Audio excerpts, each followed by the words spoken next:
China ramps up construction on new Antarctic station. Bali wants to tax tourists after crackdown on misbehavior. China to hold major military activities Tuesday in Yellow Sea. Taiwan to buy 400 land-launched Harpoon anti-ship missiles. Spain says yes to open relationships. The European countries where you can get paid to cycle to work. Artist refuses photography award for AI-generated photo. Louisiana woman's 5-foot afro is world's largest, Guinness record.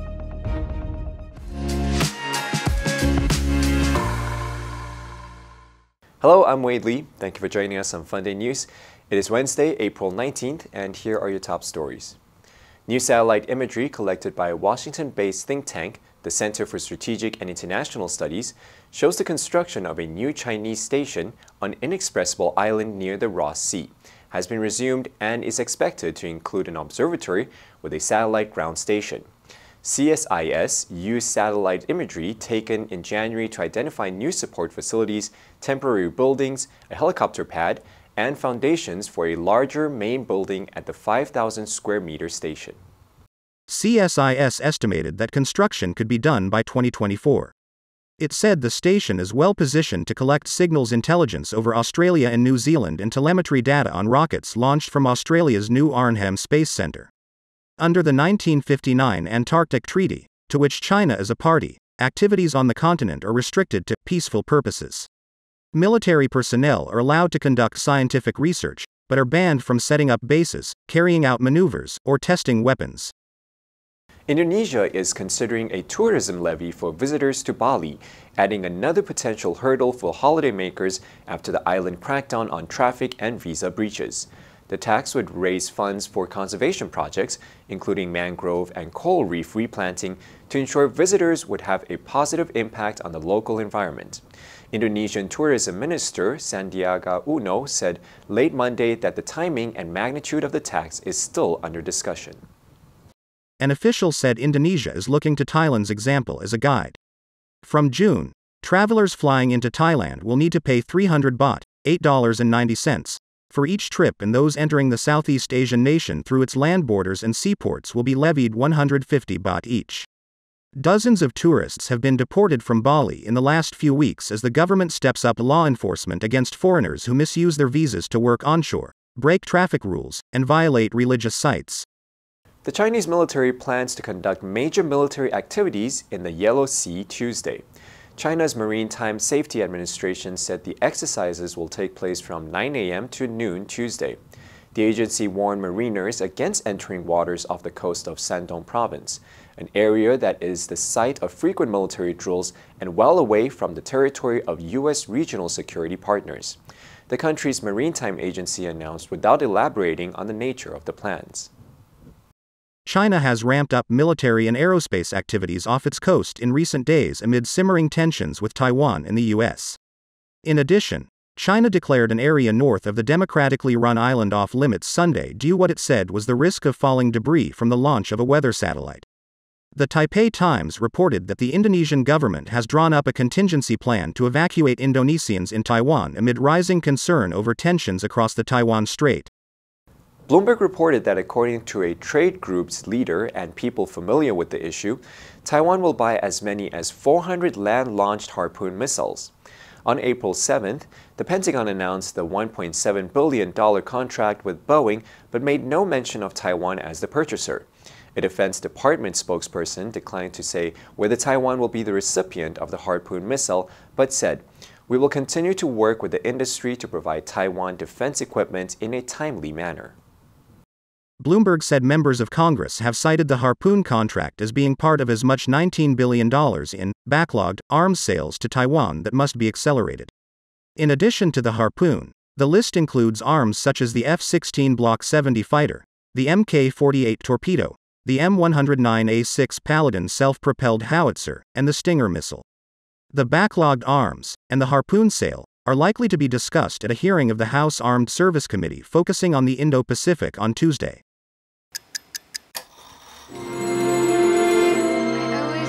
Time on my own, I never thought I could do that. take your blessings with your heartaches too. It's so easy and so wonderful to know it's you. 学习，一切从今天开始。Funday 英语。According to a survey by Spanish Centro de Investigación Sociológicas, more than 47% of respondents said they agree or strongly agree that a person can have more than one active sexual relationship at once.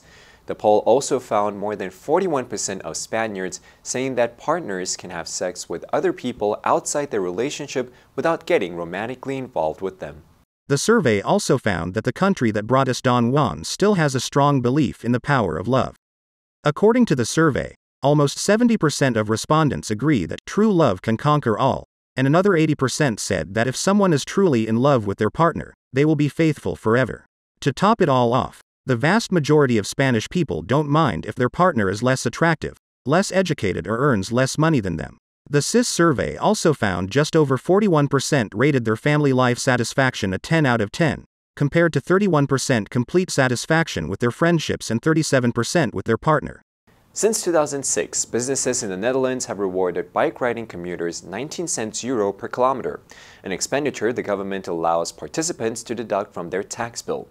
A commuter cycling 10 kilometers per day, 5 days a week, could earn about 450 euro a year from the scheme. Belgium offers a similar scheme, which has widely been adopted, where commuters are able to claim 24 cents euro per cycle kilometer. The media said 1 in 5 employees of small and medium-sized Belgium enterprises received a bicycle allowance in the first half of 2022.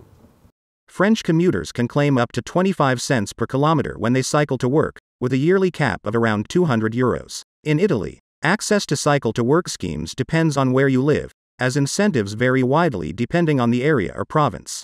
In Bari, the capital city of Italy's Puglia region, bike commuters receive 21 cents for every kilometer they cycle to work, up to a cap of 25 euros a month. In Luxembourg, people who cycle to work can deduct up to 300 euros from their personal income tax in order to purchase a new bike. An entry into the World Photography Organization Sony World Photography Awards has stirred up fresh controversy around the topic of AI-generated art. German photographer Boris Eldachsen entered his piece, The Electrician, into the art contest and won first prize in the creative category. However, the winning image was actually generated by AI using DALL-E 2. Eldachsen wanted to make a point and opted to turn down the prize because his image wasn't a real photo. His photograph, The Electrician, features 2 women in a grainy sepia tone that gives it a 1940s style. The work was created in collaboration with an AI used by Eldachsen, who refers to himself as a photo media artist on his website. He stated that he was looking to test if competitions are prepared for AI images. They are not. He said, AI images and photography should not compete with each other in an award like this. They are different entities. AI is not photography. Therefore, I will not accept the award. A Louisiana woman, Eovan Dugas, 47, with an afro measuring 9.84 inches tall, 10.24 inches wide, and 5.41 feet in circumference, has set a Guinness World Record for having the largest afro on a living person, and it's not her first time doing it. According to Guinness World Record, her most recent record was set in September, but she previously set a record in 2010 and 2021. In 2010, her afro measured in at 4 feet 4 inches after she stopped getting her hair chemically straightened with the relaxers in 1999. Dugas said she made the switch because she no longer wanted to use dangerous chemicals to straighten her hair. She said, I have been growing my afro for 24 years. I have been natural for 24 years. Today, Dugas gets her ends trimmed regularly and uses hot oil treatments, as well as butters she makes herself. She said, I'm a pretty much once a week person because I don't like buildup to form on my hair, and honestly, the other thing I do with it is I leave it alone. Now let's take a look at today's vocabulary from the news of getting paid for cycling to work. Number 1, deduct. 扣除减去. The cost of your uniform will be deducted from your wages. Number 2, scheme. 计划、方案、体系、体制. Under the new scheme, only successful schools will be given extra funding. Number 3, allowance. 津贴、补助、补贴. Do you get an allowance for clothing?